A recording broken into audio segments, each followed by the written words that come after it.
Hello, and welcome back to the third and final bonus episode of the Littlest PetCast. I am your host, James, and today we are doing a bit of a Season 1 retrospective. So what does this mean? Well, I'm just gonna go over my thoughts and feelings on how this podcast turned out and how the show is in general. And I will usually be doing this for every season, hopefully.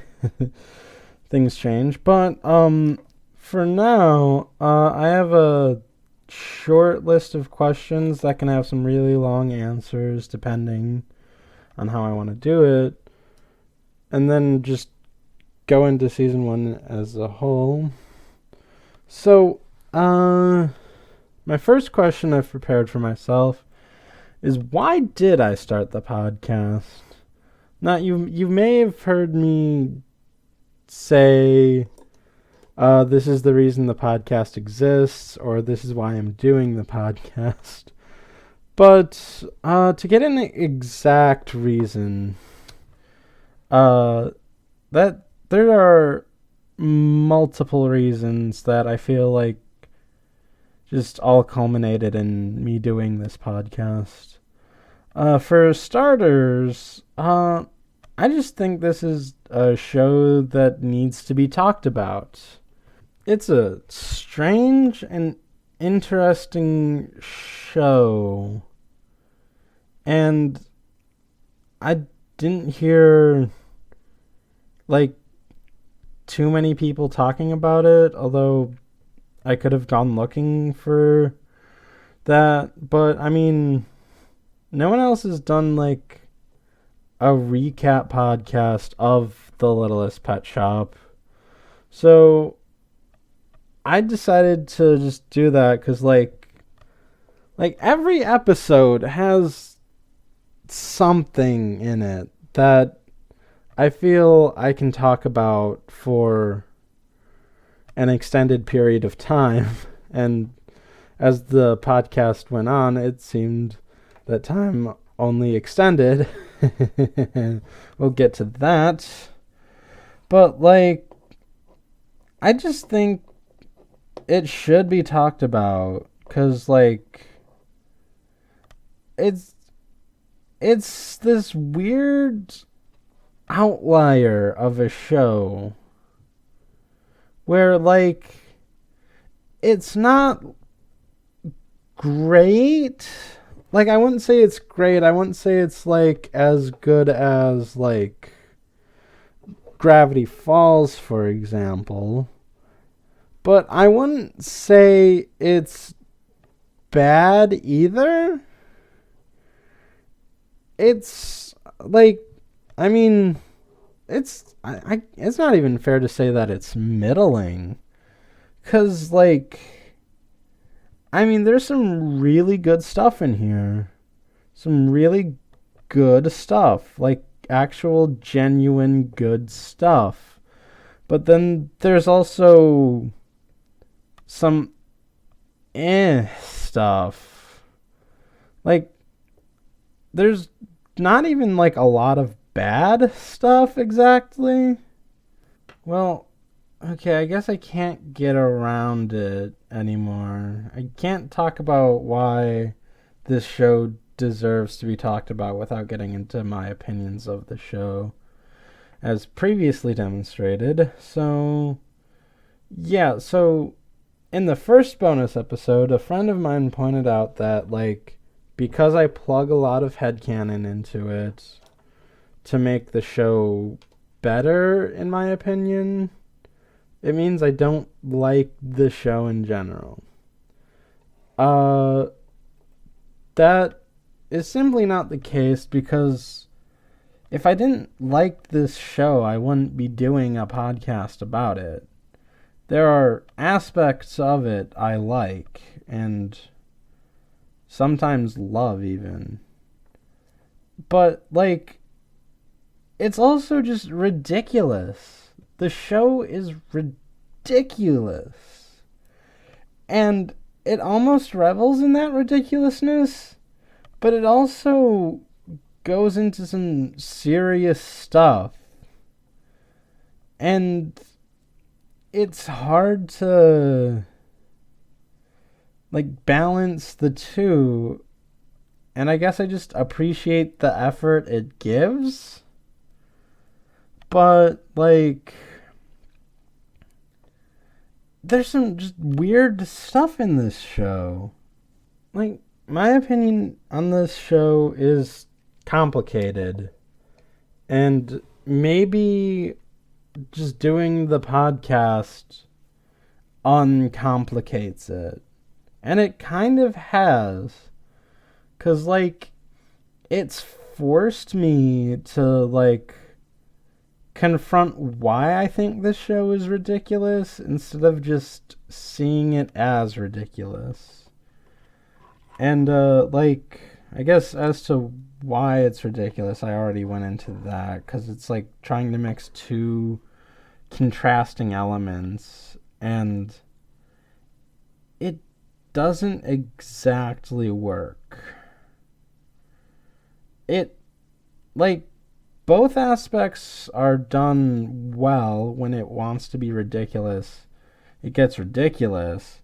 And when it wants to be serious, it gets pretty dang serious.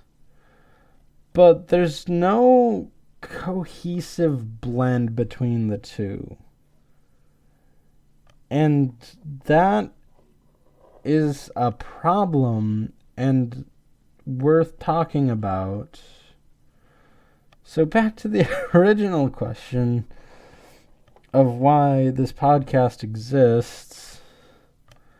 Well, another thing is that I think it helps me in a way. Not only confronting my thoughts on the show, but just in general. 'Cause I'm not someone who speaks entirely well. It's really hard for me sometimes to think of what to say, because I know what I want to say in my head, but words just don't come to me. It's I have the exact concept I want to express, but I need time to build the words. And I'm also not terribly confident in my speaking. So I figured that by talking into a mic for an extended period of time every week, those skills would improve. And to some extent I think they did, but I can still do better.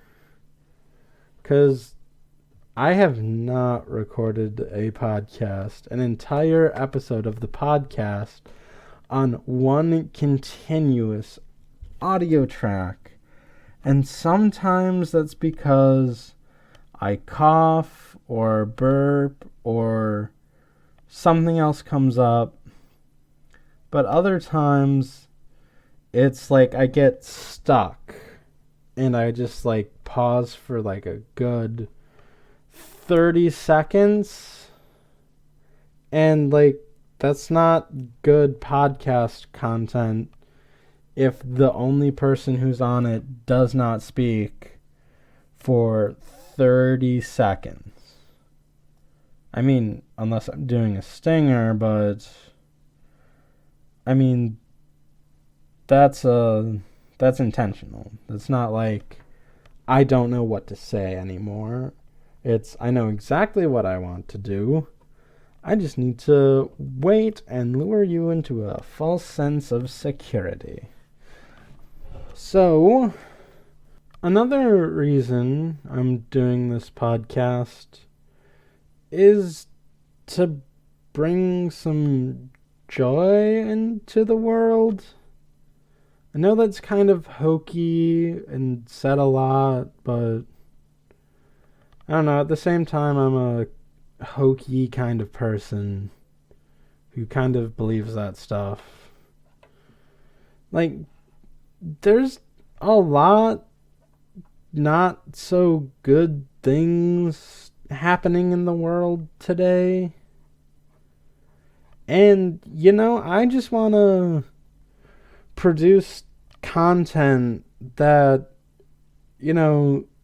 people can just come in once a week and just listen to and just forget their troubles, even if it's for, I don't know, an hour or less. Or maybe just a little bit more as of late. So, there's that reason as well. So, all of those reasons, like, culminate into, like, doing this podcast. And, now you know the reason this podcast exists. So let's go to a different question. So, how and why did the podcast change? So, you may have noticed that, like, at, like, the very beginning, I could sum an episode up in, like, 20 or so minutes.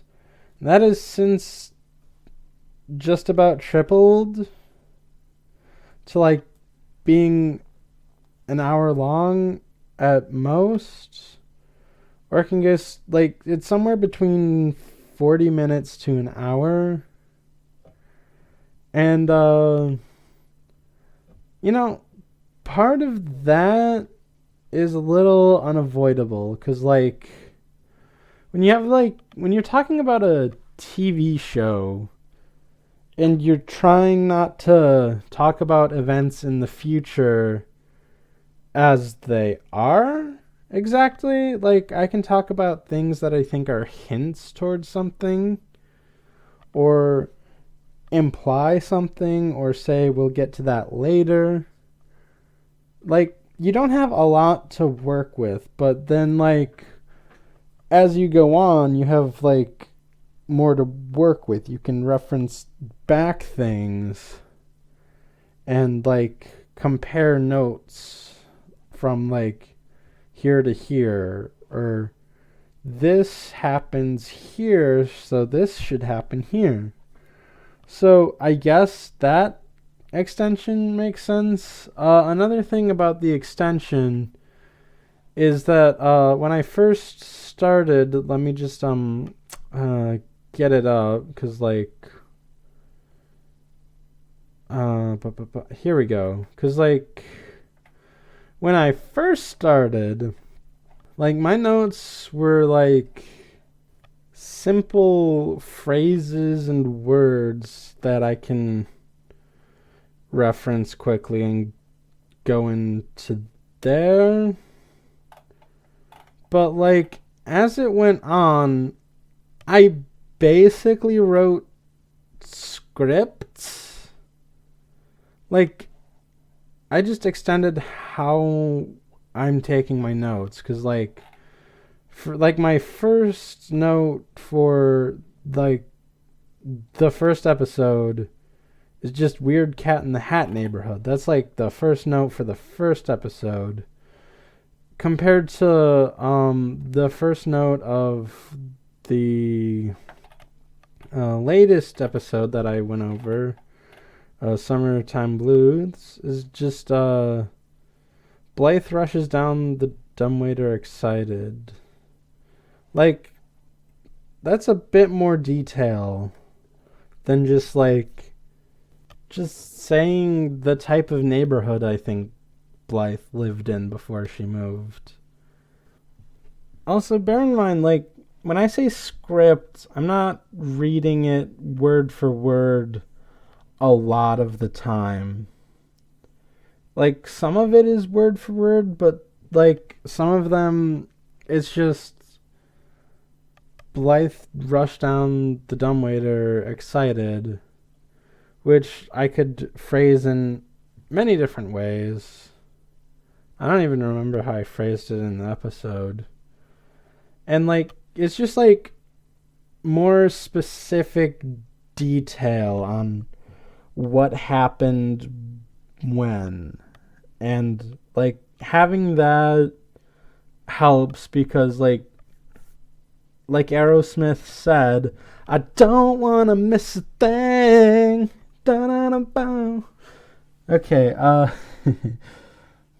like, yeah, so basically, I don't want to miss a single detail, because I think I was running into that problem. Although I can't remember now, because, like, I think it was something where, like, I wanted to talk about something, but didn't put it in my notes because I think I would have remembered it, but I didn't. And then I just kind of went over it without talking about it, or not talking about it as much as I want. So I wanted to, like, correct that by just, like, extending my notes so I don't miss a thing. So, I mean, there's just that. Also, keep in mind that I still improvise stuff. Like, the episode Door Jammed is actually, like, a pretty good example of this. 'Cause, like, I came up with the bits of, if this is your first time watching, you are not gonna follow along. And, the doorknob being a charm for a keychain. Like, right there on the recording booth? Or, it's not a booth. I just sit at, like, my computer desk and do it. But you get what I mean. Like, none of that was in my notes, but those were, like, I think 2 of the funniest things in that episode. But, like, there's that. It's just, like, part of it is, like, there's more of the show I can reference in general, and part of it is I type my notes more to get more detail, because I don't want to miss a thing, don't want to close my eyes, don't want to fall asleep, because I miss you, baby, and I don't want to miss a thing. Okay, so I guess the last of the questions I have before I just go into season 1 proper is, how has doing this podcast changed your view on the show? It has, 'cause, like, when you're forced to confront something and you're forced to vocalize something about it, it, like, changes your perspective a little bit. Like, all the headcanon I, like, came up with, I don't think I would have done that had I not talked about the show in general. 'Cause, like, I didn't start it at episode 1. I started it, like, a little later. I think it was episode 3 where, like, the headcanon really started, and that was just like, oh, Blythe's an X-Men, and I just got that off of TV tropes. But then, like, when you talk about it more, you get a sense of what other things you think of and what does it mean for everything. So, like, it's changed like that. And, like, when you talk about it, you figure out and imply more detail into it. 'Cause, like, it's always been just Blythe and Roger, and her mom, spoilers, I guess, does not show up in the show. But, like, I didn't think about what that exactly meant until I was forced to confront it in Helicopter Dad. Because, like, watching that episode and seeing what that actually meant for Blythe growing up without a mom, that gave me a new thing to sympathize with. That gave me something more.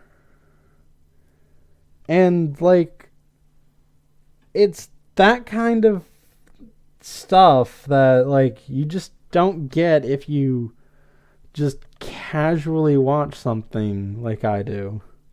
Well, not casually, it's just, like, I usually just watch stuff with my emotions.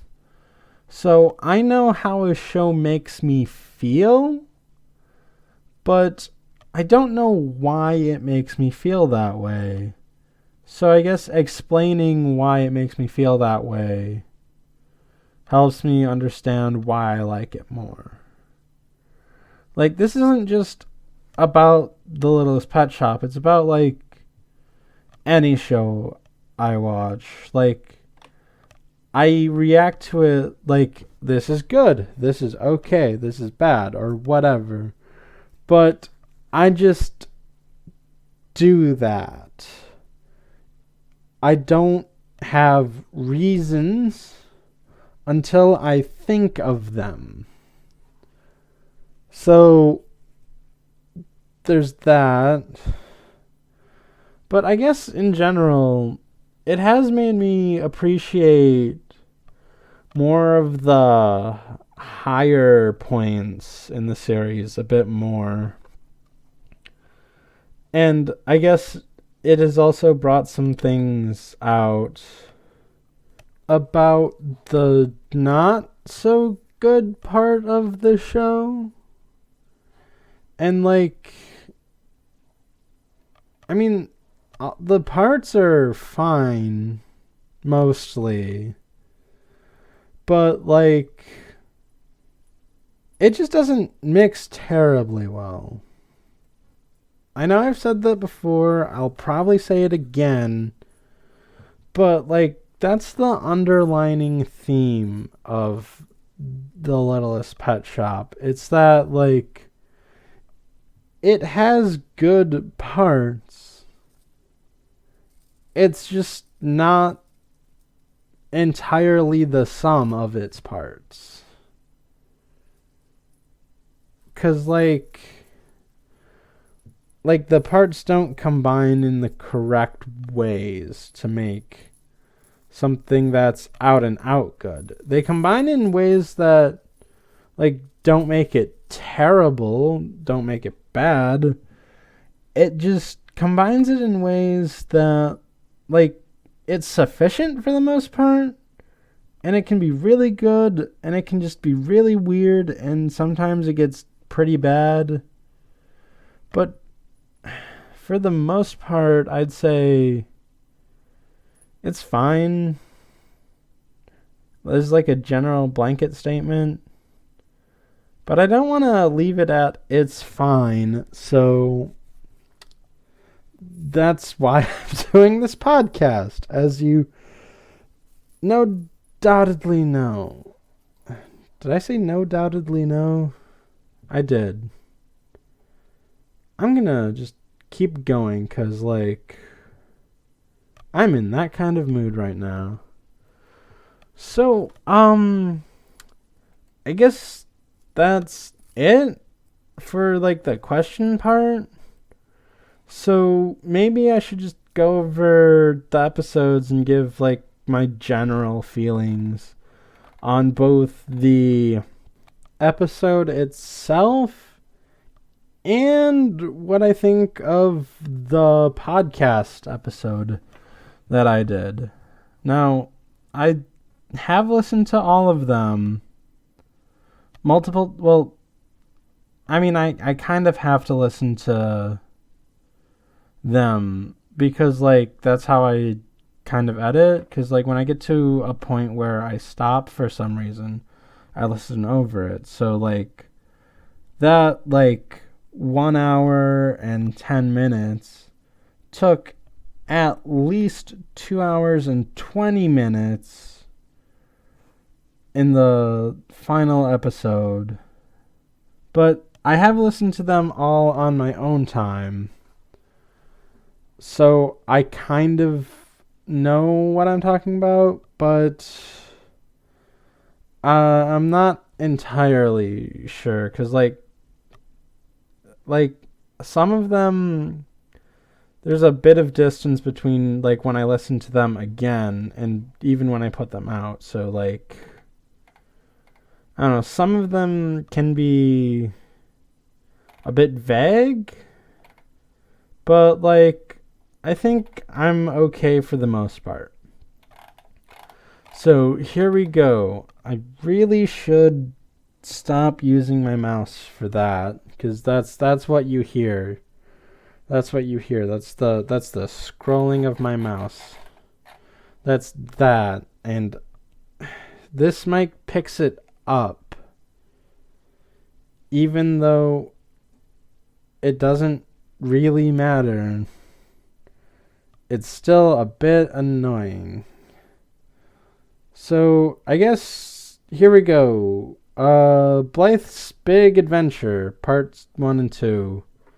So the first episode of this series, like, it's a decent episode. I mean, it sets everything up neatly.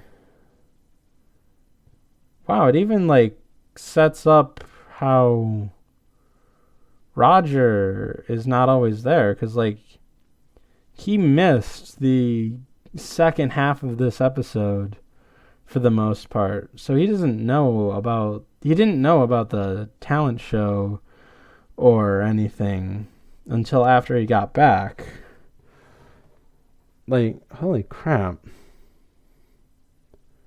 Yeah, things make so much more sense when you actually talk about them and when you actually talk about whatever. So let's keep going.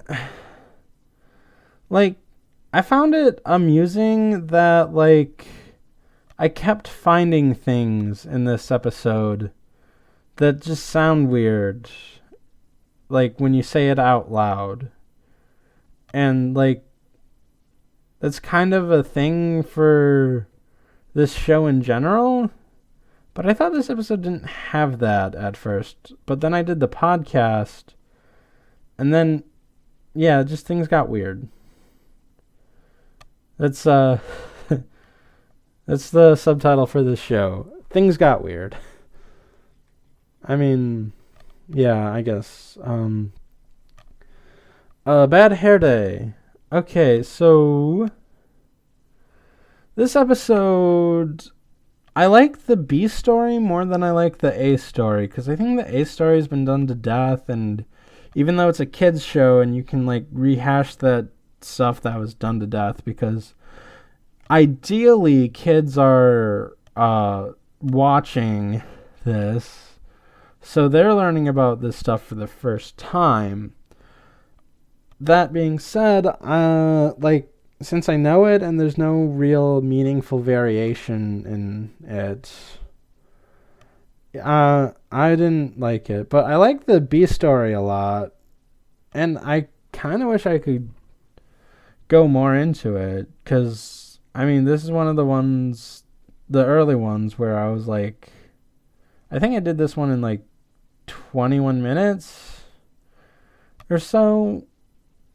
But, I mean, I really like the moral of it, of, like you don't really need fame to be an artist, and fame is actually kind of a hurtful thing when, like, you're pressured to do something, and, like, that just loses all of your mojo.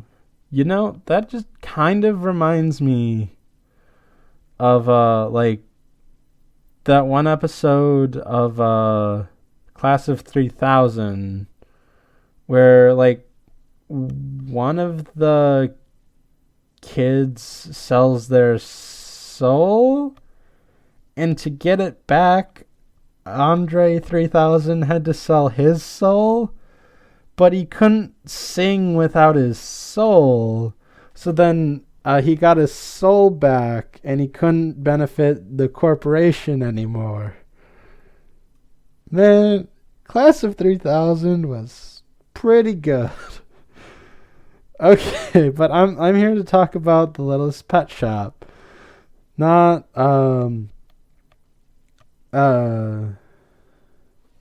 Class of 3000. But yeah, I guess that sums that up. But it's still fun to just talk about again. So, Gale Break.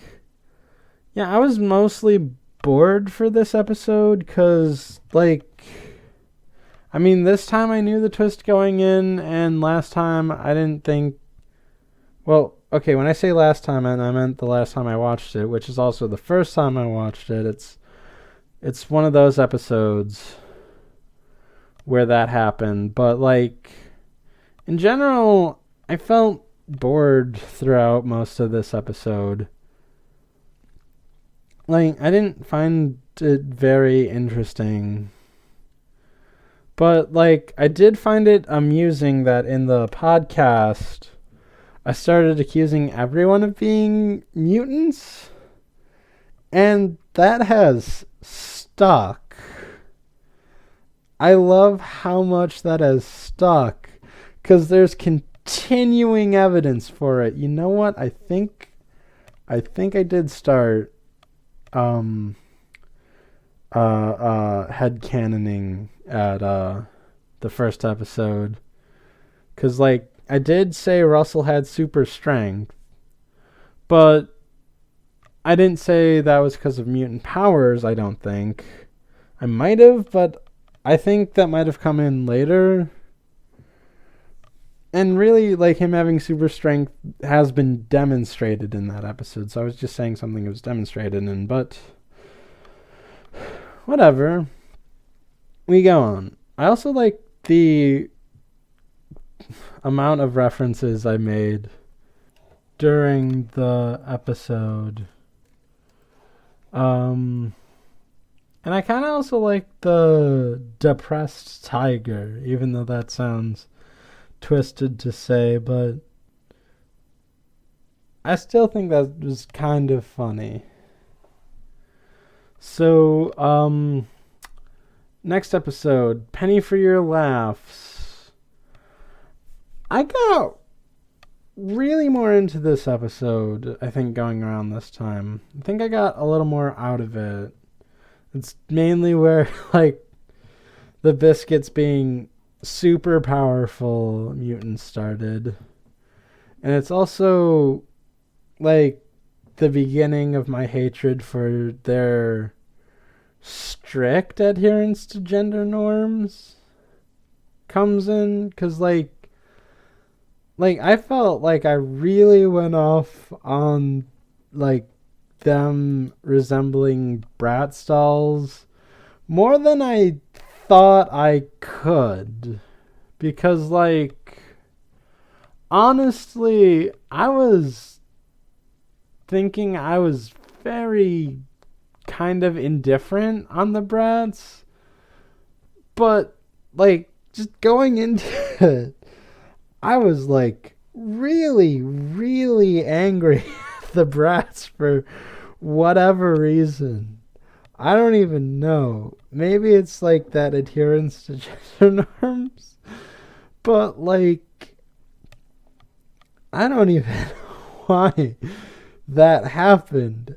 But it just happened. And I kind of think it's funny. I also like Pepper and Pennyling's storyline in this, where like Pepper like turns to insult comedy to develop a new shtick. Oh yeah.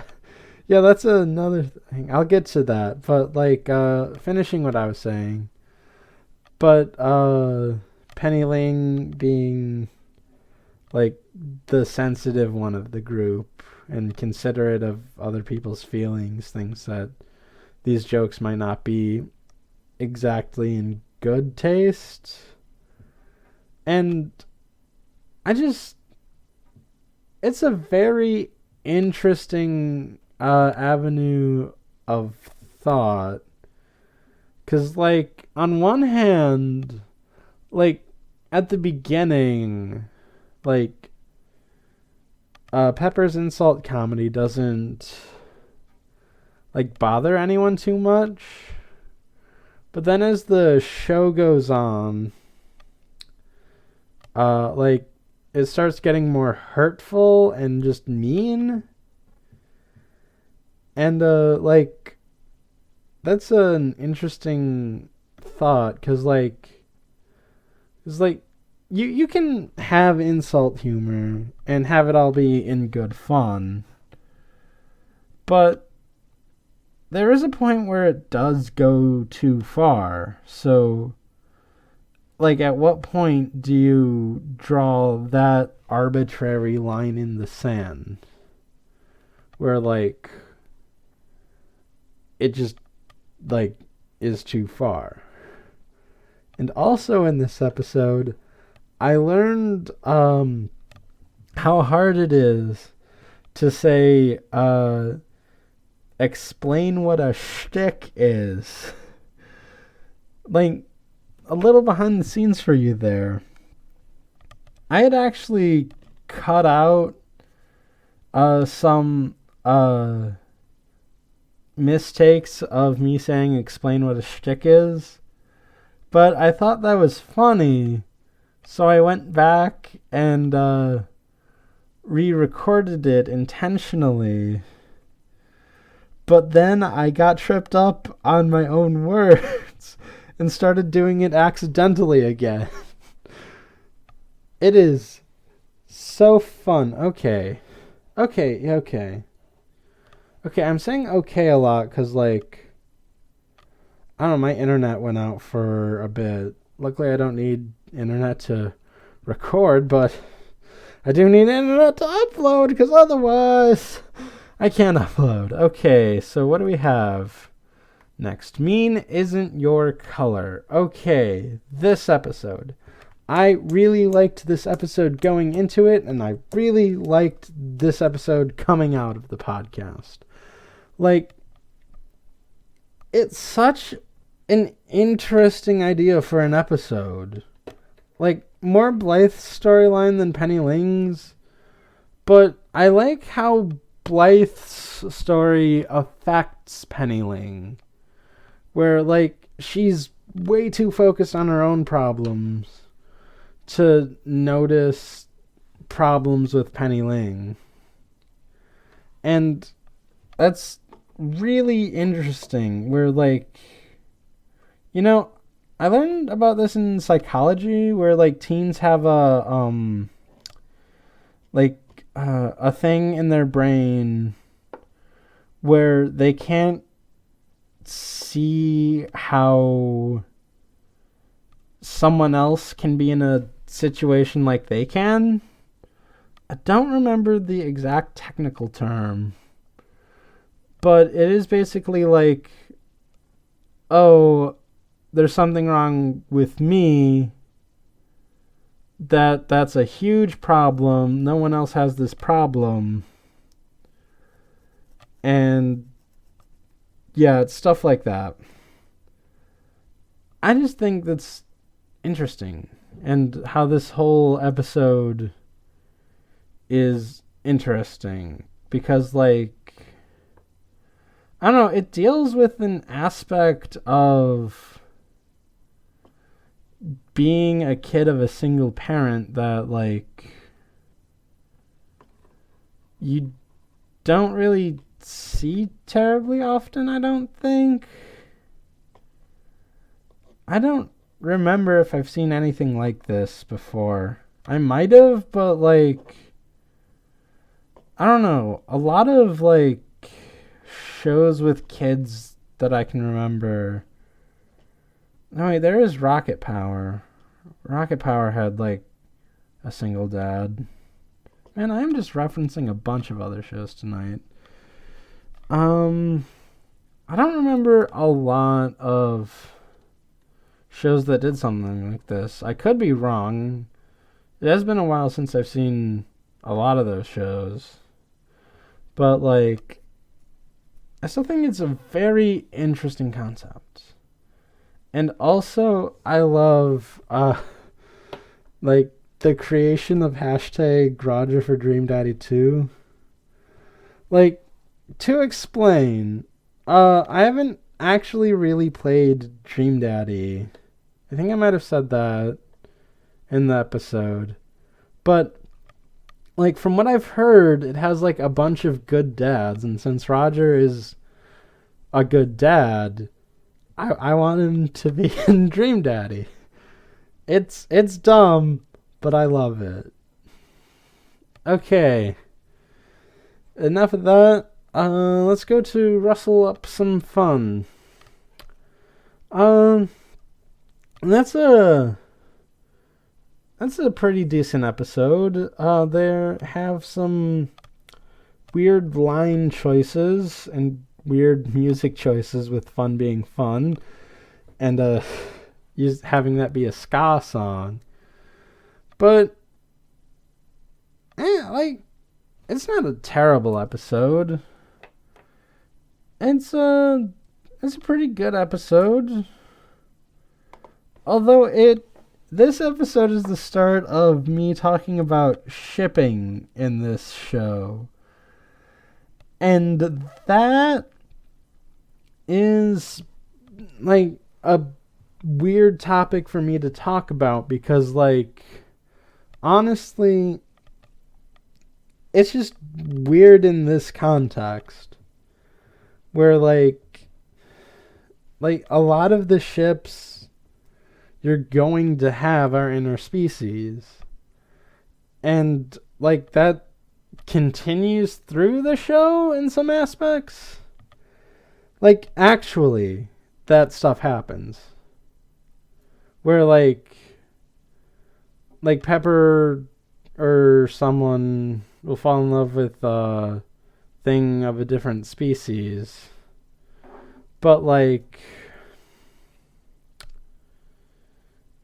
it's just weird to talk about, you know? In this context specifically. Okay. But aside from that, the episode's not bad. I like it.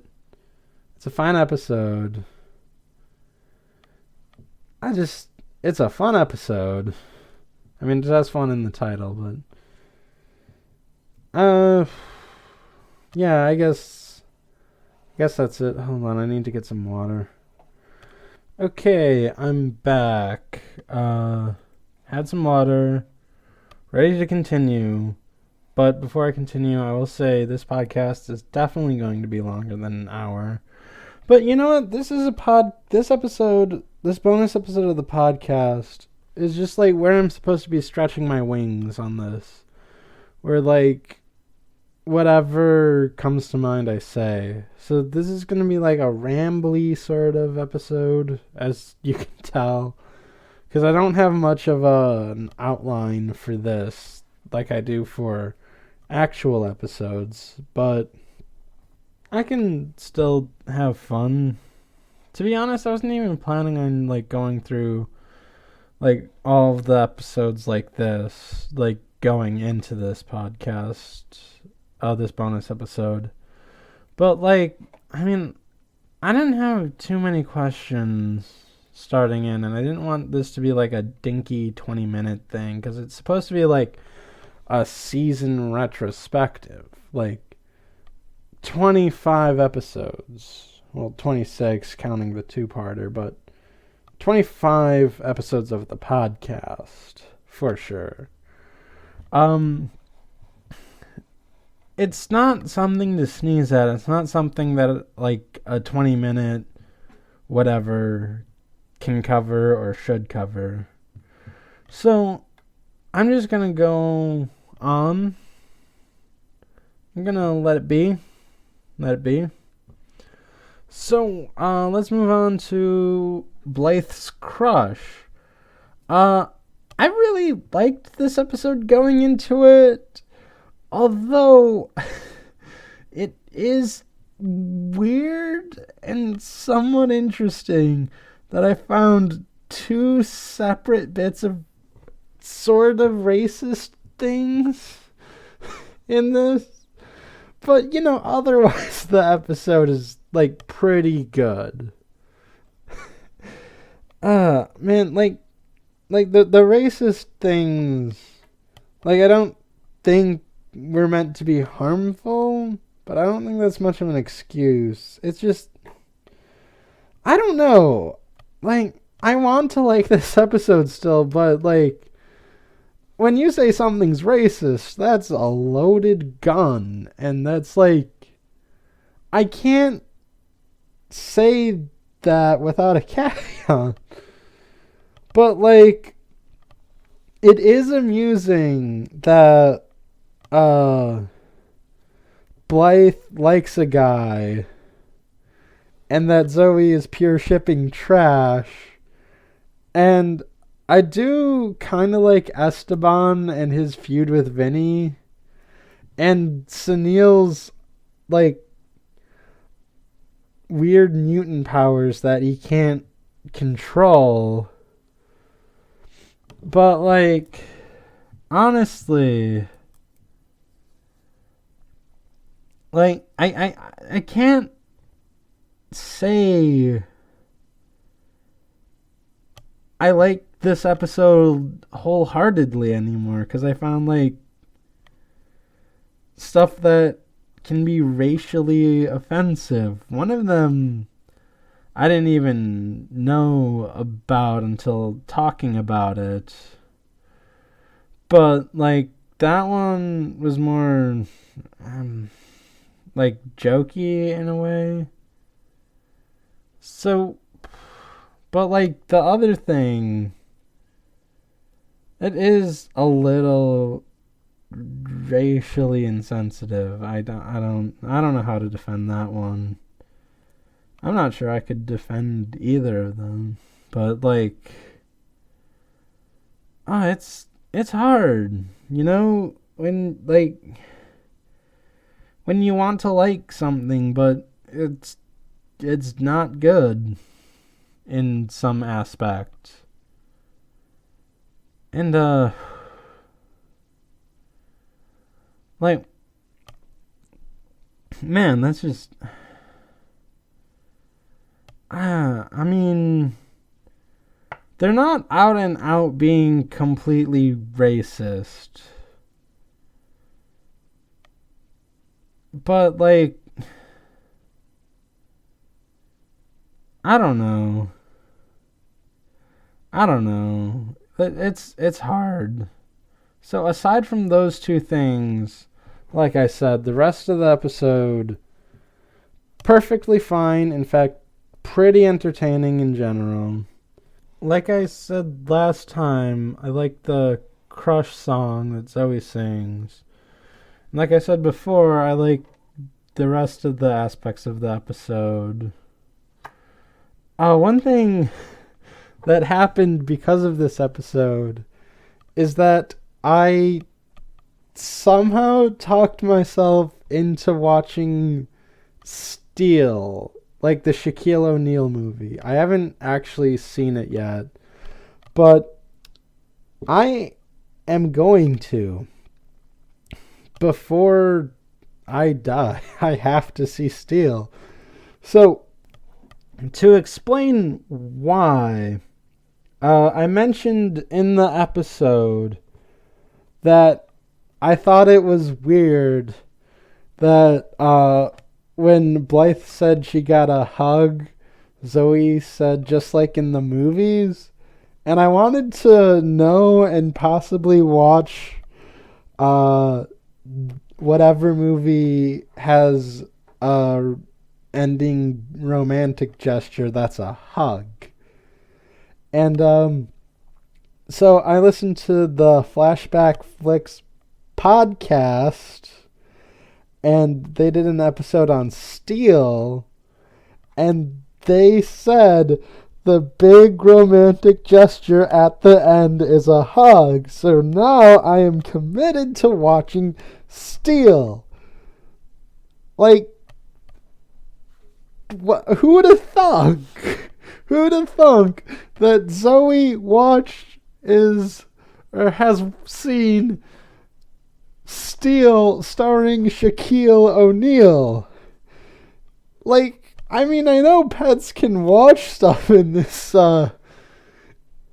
universe and comprehend it, but I didn't peg Zoe as someone who would enjoy watching Steel. Although, it does bring me to another point of the podcast that actually translates well into the next episode, Dumb Waiter. No, not the next episode, the one after that. You know what? I'll pocket that for that episode, but I'll just go over Dumb Waiter quick. Or I say quick, I might not do. So I'm not terribly a fan of this episode. It's an alright episode. I think it gets better when doing a podcast for it and explaining your thinking and stuff. But this is also the first episode where I inform you of some behind the scenes stuff. And how all of that happens. And I left a burp in there and said I would continue and just leave it in there because I was feeling really weird. But when I listened back to it, I didn't hear the burp at all, so that just sounded weird. But in editing I could hear it. It was a small burp, I can't recreate it. So other than that, the episode itself, I think is fine. It does have some weird gender division things. Ironically, I just burped again, although this time I edited it out. Even though I could barely hear it on this, and probably couldn't on the upload. But whatever, it's better this way. So, yeah, about the gender division thing.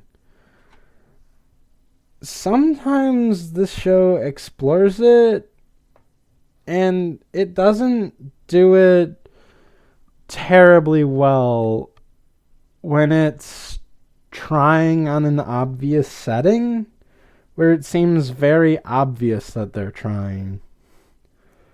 But, aside from that, I like Penny Ling in this episode.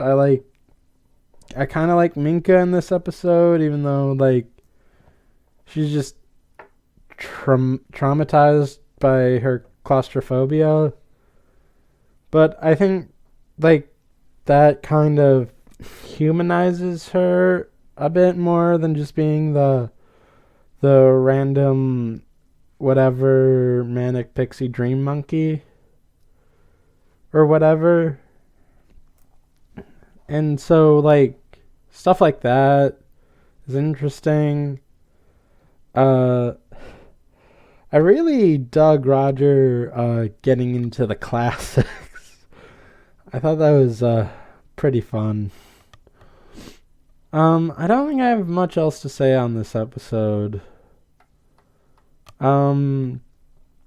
Yeah, so Eve of Destruction. Unpocketing the thing I pocketed. I think since doing this podcast, I realized just how deep of a character Zoe actually can be, or is. 'Cause like her watching Steel. First off, I didn't know about that until just now, but just her in this episode, she doesn't really the pet show scene entirely. She just hates losing, and hates losing in an area where she thinks she can win. 'Cause she likes fashion, she likes showing off, and she likes all that other stuff. But I'm not sure if she entirely likes being in fashion shows on a competitive level. I think she likes doing it for fun, and this episode starts us on that. This episode is also pretty well done, actually. I like all of the moving parts to it and how it culminates in something interesting. And Mrs. Twombly just freaking out and going on a rampage. I'm on a rampage. Da, da, da, da, da, da, da. I'm on a rampage.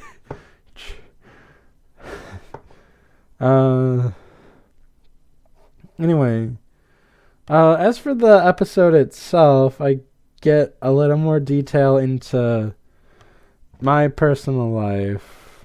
Well, not really, because I don't put my hands in guacamole, but I explain why I would. And that just came out, by the way. I didn't have that written down. I was I really just like how she acted that part, and then it just came out like that. And I talked about it so much, trying to explain it afterwards, that it had to just be the name of the episode. There's no other way. There's no other good thing that episode could have been titled. So now we are on books and covers. The pet side is alright. It's just weird and indulgent in its ridiculous aspect. But when done right, the goofy stuff can actually be kind of entertaining, and this is pretty entertaining, if I do say so myself. Even if it is ultimately pointless, it was still kind of fun. Although it wasn't entirely ultimately pointless, because we found out that Alka is hiding in plain sight in the universe of Littlest Pet Shop. I just think that's fun. Anyway, the thing about Blythe and the mathlete team and the biscuits, that bit, it's a good but also not good thing, because it's very interesting, and I like the whole thing with the biscuits using code to be secret math geniuses. But and I get the thing of don't count on someone who's unreliable, the biscuits are, because they're just terrible people. But I'm still mad that Blythe got punished for that. It's not on the biscuits being unreliable. It's you not knowing your student has a polyester allergy. It's you not trusting one of your top students when she says something is up. It's just insane. They're actually good at this. You shouldn't. That's the whole point of the bet. it's not whether or not they win, it's whether or not they can be trusted. And for this, they could be trusted, except Brittany, it was Brittany. I cannot tell the difference between these two. Because they're just basically the same human. That is terrible. Okay. Oh, jeez. Like, it's not an unreliable thing. It's just, they are, like, I don't know. It's just dumb. It's just dumb. Although I really, I am kind of a fan of, like, how I Cupheaded it. Oh, that's the second time I did that noise this episode. Okay. I am still annoyed at that, though. I don't even know. So, next episode. So you skink, you can dance. This episode got weirder when I had to focus on it. Like, Blythe is forced into doing a show because she bought a dress from the gift shop. That's a little creepy, don't you think?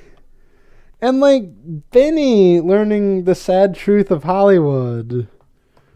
And, like, meeting some lizard friends who help him get back on his feet. That's a really interesting, really good narrative.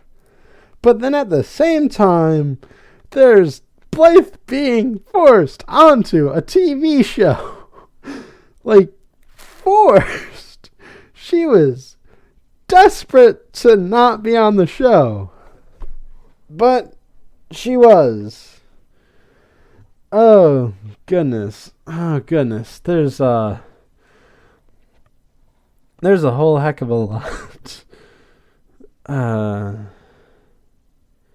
I do like how Roger is best dad pilot, though. And that's demonstrated in this. Okay. Next we have Lights, Camera, Mongoose. This episode, I think it's a fine episode. It is one of those things where it's one of those stories that's kind of been done to death, but I don't mind it as much like I did in Bad Hair Day. I also think it's very funny that, like, no one wants Sunil to bend reality. Like, if I had that power, I would use it left and right. Until maybe Professor X came up to me and said, "No, that is a bad thing. You need to learn to control your power." And to be fair, I think Sunil does need to learn to control his powers. But it's interesting that no one wants him to do it. Let's see. I think Sharuk is kind of funny. And I like the makeup people, actually. Or the makeup person. I think there's only one makeup person. Let's see. I mean, I guess this is also the episode where I talked about systemic speciesism. Which, I mean, is not as serious as systemic racism, obviously. I just think it's a bit funny and a bit weird that Blythe can't tell two monkeys apart, and the studio executives can't tell two different monkeys apart. It's just weird. It's just weird. I don't know. Okay, so trading places. Speaking of weird, oh boy, this episode got a lot weirder talking about it. Like, this went on for like 56 minutes about how weird this episode is. And, like, as a weird episode, it's good. But as a good episode, I don't know if I'd say that. It's a fine episode. I like the thing with Zoe and Penny Ling and Digby. That's an interesting plot. But like Russell hiding in Blythe's backpack and the janitor and like, oh goodness, there's like, Russell's supposed to be smart, but he did not think any of that through. Like, holy chamoli, I don't know. Like, I just said a lot in this episode, and like, I don't know. It's a strange. Oh yeah, I'm still confused as to how these pets know who Cyrano de Bergerac is. Like, how is that a reference that they can pull off? Like, I'd expect that reference from Archer, not the Littlest Pet Shop.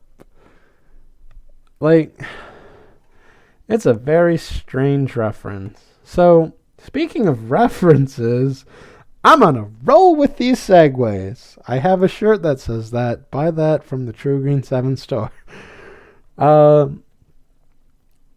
Okay, topped with buttercream. Like, this is the Lord of the Flies episode, and like I said, I'm not a big fan of Lord of the Flies. But, like, I mean, this is kind of a better version of it. I don't know. It's hard to tell. Like, man, like, that's really, like, the only thing that sticks out for me. Like, it's Lord of the Flies. I mean, I guess it introduces us to Buttercream. It gives us the great vocal harmony song. And this is also the episode where I started doing stingers. And, yeah, I mean, it also introduced us to Aunt Christie, who is both a mutant in the timeline of the show and a Lord of Darkness in this timeline. All hail. So, yeah, I don't know. It's an alright episode, I guess. Yeah, I mean, just thinking about it now, I also go into some, like, gender different stuff in this episode, too. But, like, more generally, but, like, I mean, I am talking about stuff in the episode. So, next episode, Sweet Truck Ride. I like this episode a lot, but it's dumb. It is so dumb, but I love it. I love how dumb this is.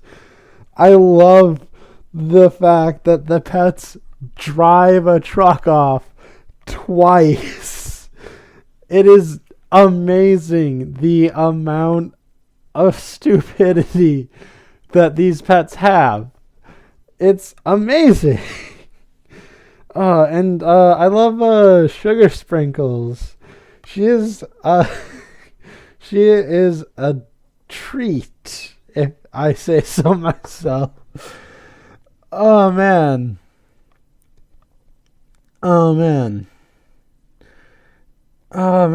And like Roger in this episode is so good. So good.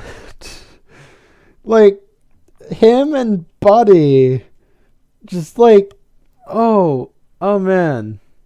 That is so good. Like, he lovingly looks into Buddy's eyes when Buddy falls. It's... Oh, I can't say. Roger, just too pure. Speaking of Roger, we have Helicopter Dad. I am seriously really good at this. So, yeah, Helicopter Dad. Like I said, this is like the most changed I've felt on an episode. And I think I said why earlier. Where it's like when you're forced to actually confront the situation, like your idea of the situation changes. And like Roger just like wanting to be there for Blythe, and Blythe kind of getting annoyed with him, even though it's unclear if everyone else is annoyed with him.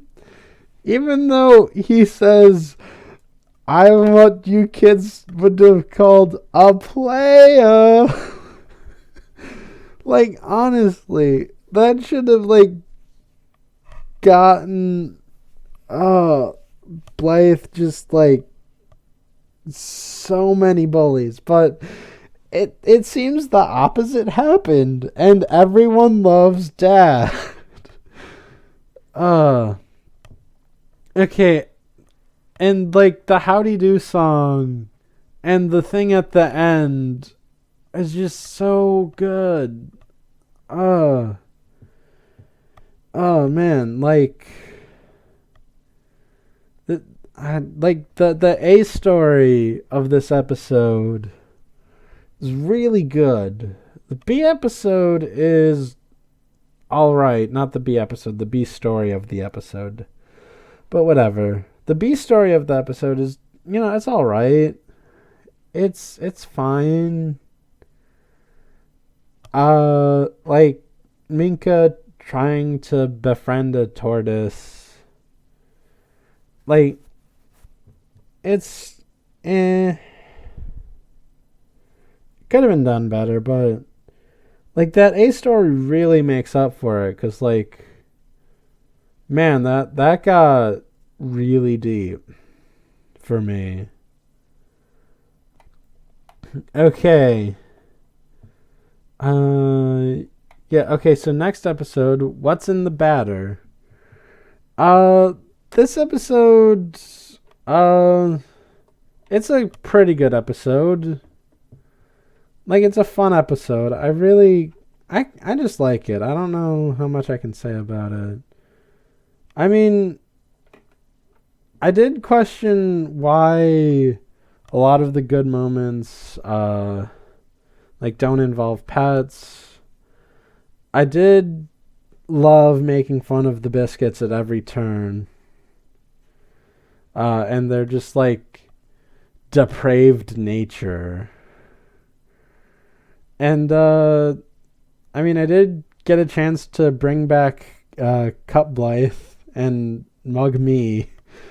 Even though I didn't say Mug Me in the episode. Mug Me is so good. I love Mug Me. Let's see.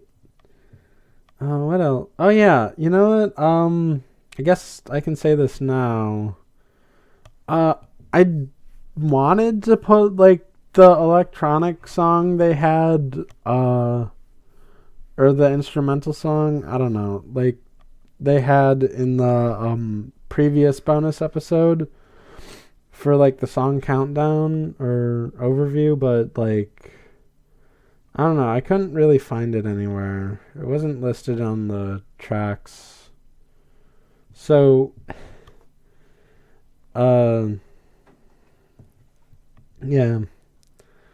But, like, it's a fine episode, you know? It's a pretty good episode. It is what it is. I like it. So, now move on to What Did You Say? And, yeah, this episode also gets a tad odd. I go full grand unified theory in the stinger.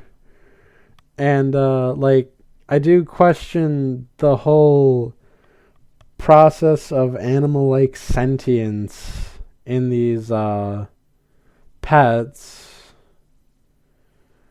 And just, see where it goes and see what other things happen.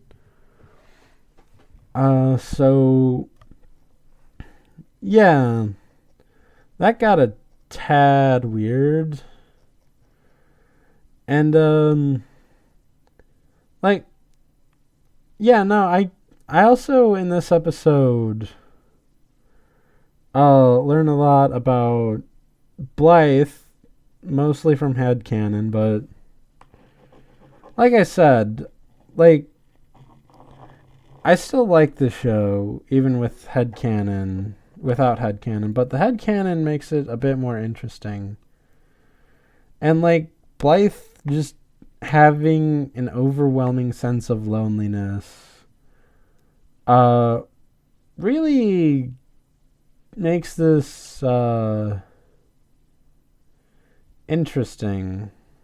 And, it really develops her character a bit. Let's see. And, the thing with Vinny, that's a pretty good storyline. And, the thing with Alice at near the end of it, it was, that was so delightful. Oh, man. I can't believe, how, I go into so much in that episode. It's just interesting. Bakers and Fakers. Yeah, this is just another weird episode. It's a perfectly serviceable weird episode. I mean, you know what? No, it's a good weird episode. Yeah, the biggest thing I did in the podcast episode is just complain about English. But in my defense, badminton is really, really terribly spelled. Really terrible that you spell badminton that way. No English. Bad English. Whatever. It is, yeah,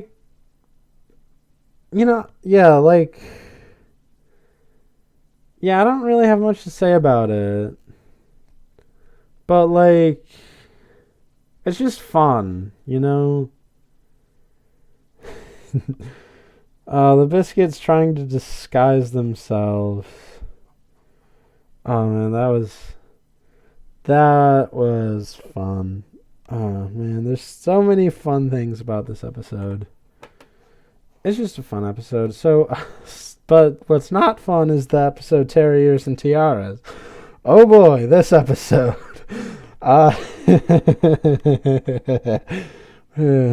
Okay, there's no good way around that. So, I talked about how evil everything in this episode is, and I tried justifying Blythe's immediate heel and immediate face turn at the end.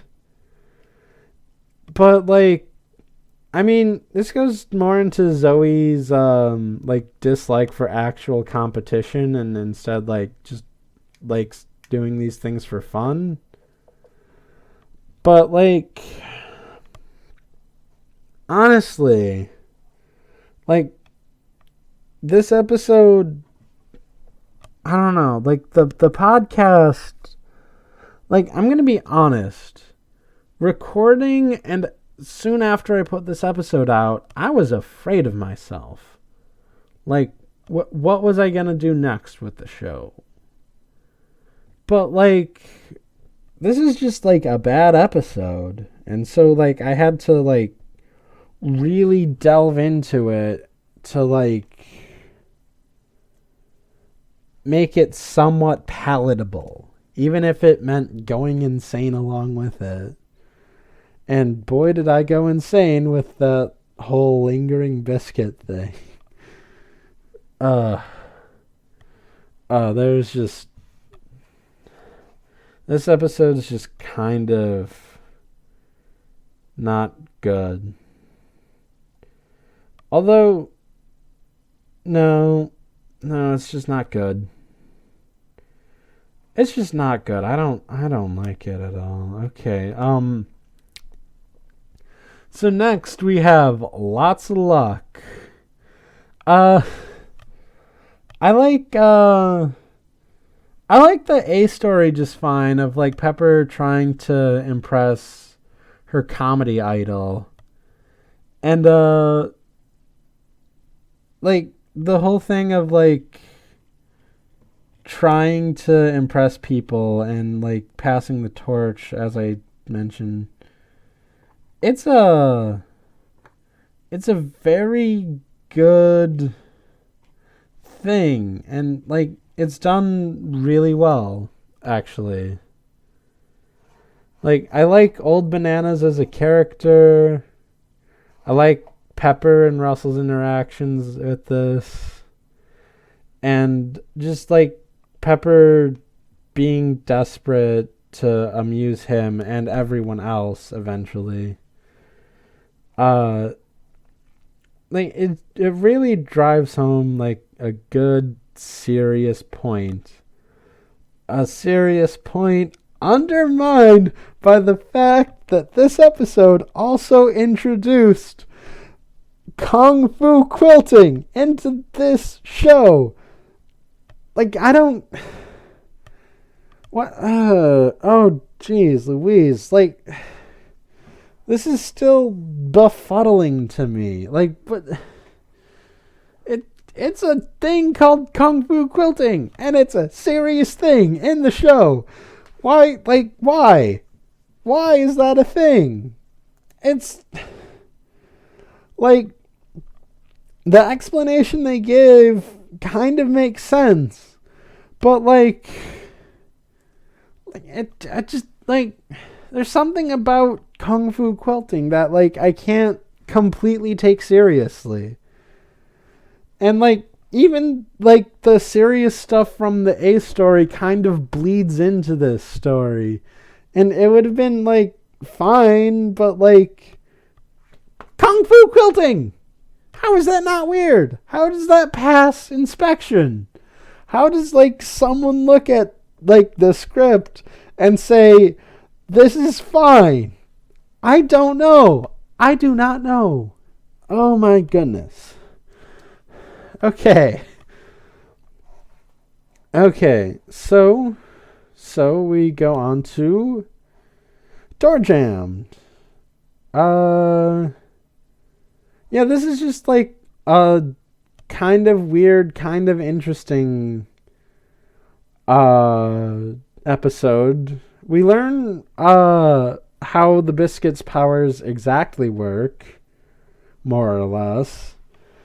And we learn that there's a charm for a Keyblade in this universe. And, like, Russell being accused of being a werewolf and the whole werewolf paranoia thing is kind of funny. And basically Thriller happened. So... all in all, it's a fine episode.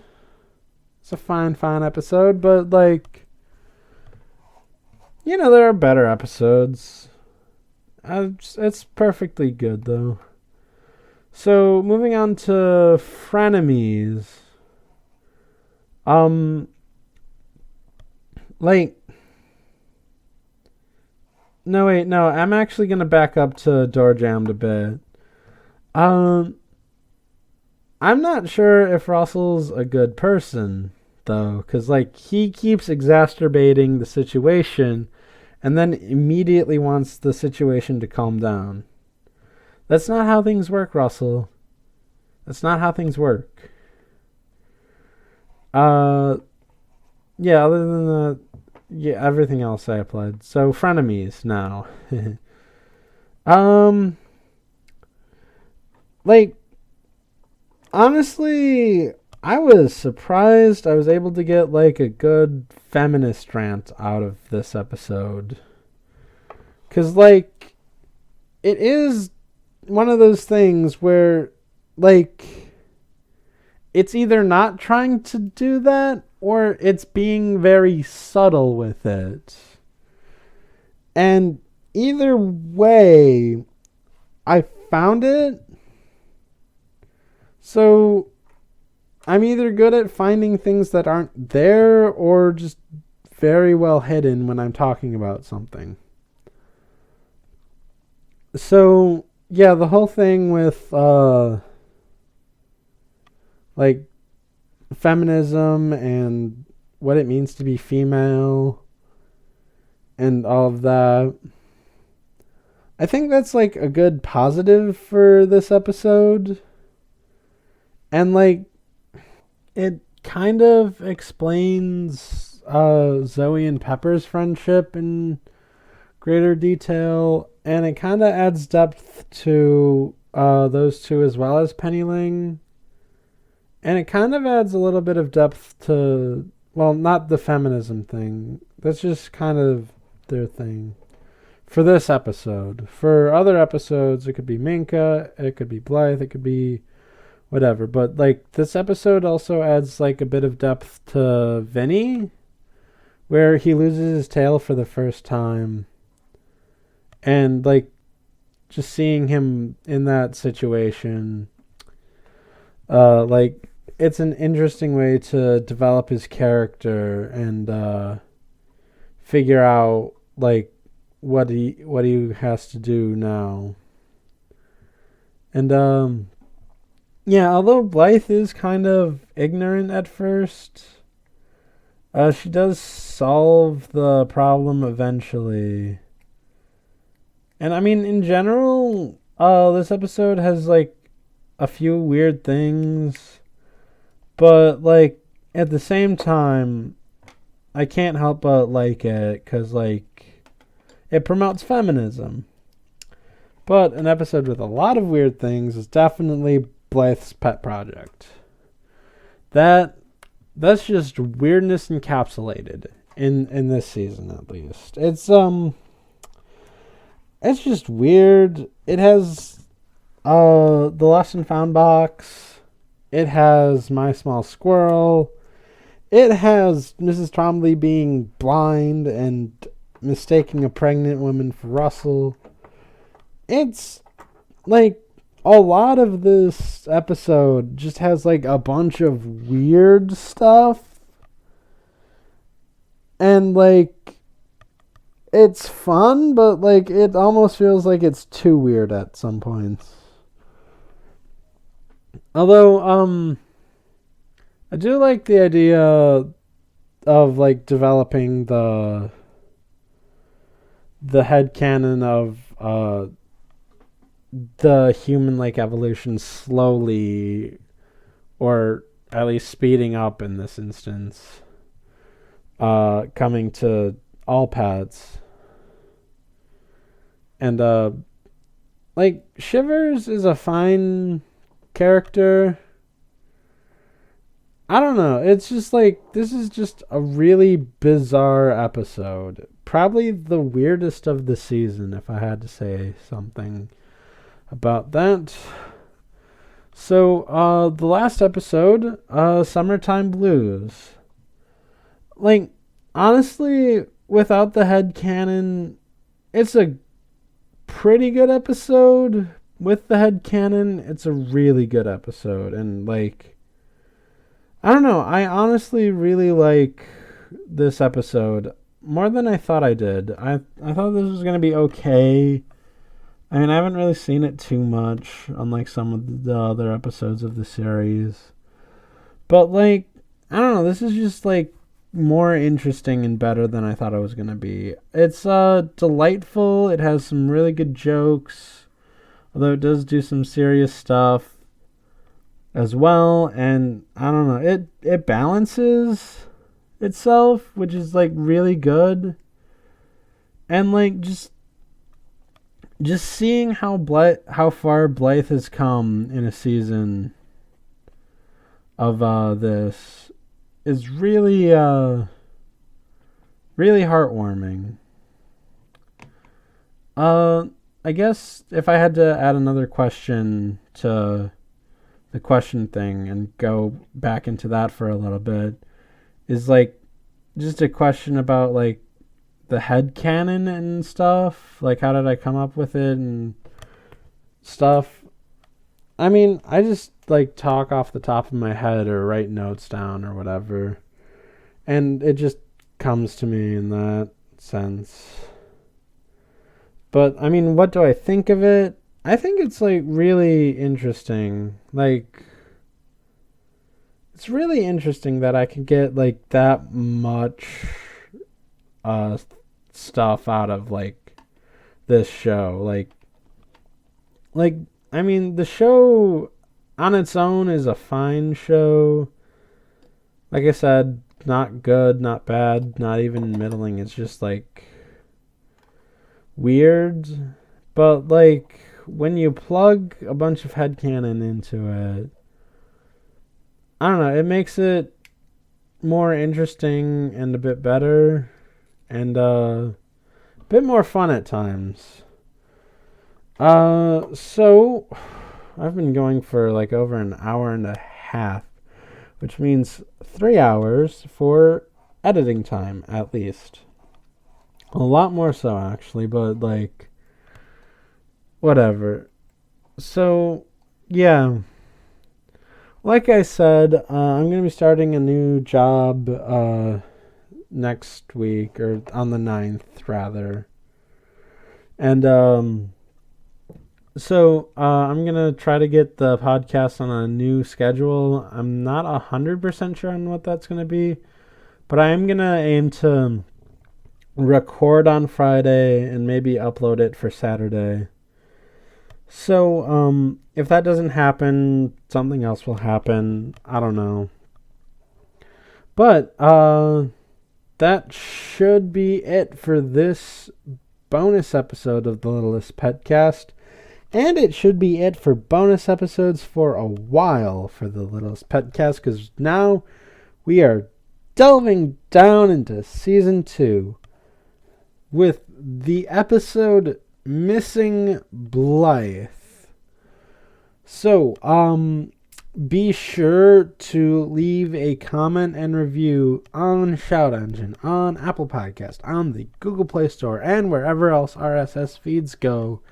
When they don't want to miss a thing, don't want to close my eyes, don't want to fall asleep 'cause I'd miss you, baby, and I don't want to miss a thing. Okay, we're good. We are good.